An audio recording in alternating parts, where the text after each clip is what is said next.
আসসালামু আলাইকুম। তিস্তা ফুডের পক্ষ থেকে আপনাদেরকে স্বাগতম। আজকে আপনাদের জন্য তিস্তা ফুডের গাওয়া ঘি, পাবনার গাওয়া ঘি নিয়ে এসেছি। একটা কথা প্রচলিত আছে, গরম ভাতে ঘি। অর্থাৎ এখন কিন্তু শীতকাল, এই শীতকালে মানুষ গরম ভাতটা বেশি খেতে চায়।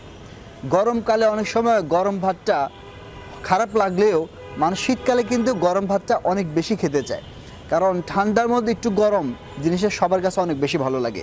আর গরম ভাতের সাথে ঘি যদি হয় তাহলে তো কোনো কথাই নেই। আজকে আপনাদেরকে তিস্তা ফুডের দানাদার ঘিটা কতটা প্রিমিয়াম সেটা আপনাদেরকে আজকে ঢেলে দেখাবো। আমি যদি আপনাদেরকে এটা ঢেলে দেখাই তাহলে হয়তো আপনারা আর ভালোভাবে বুঝতে পারবেন। এই যে দেখেন, আপনাদেরকে ঢেলে দেখাচ্ছি। দেখা যাচ্ছে কি কতটা দানাদার এবং কতটা প্রিমিয়াম ঘিটা। ধন্যবাদ।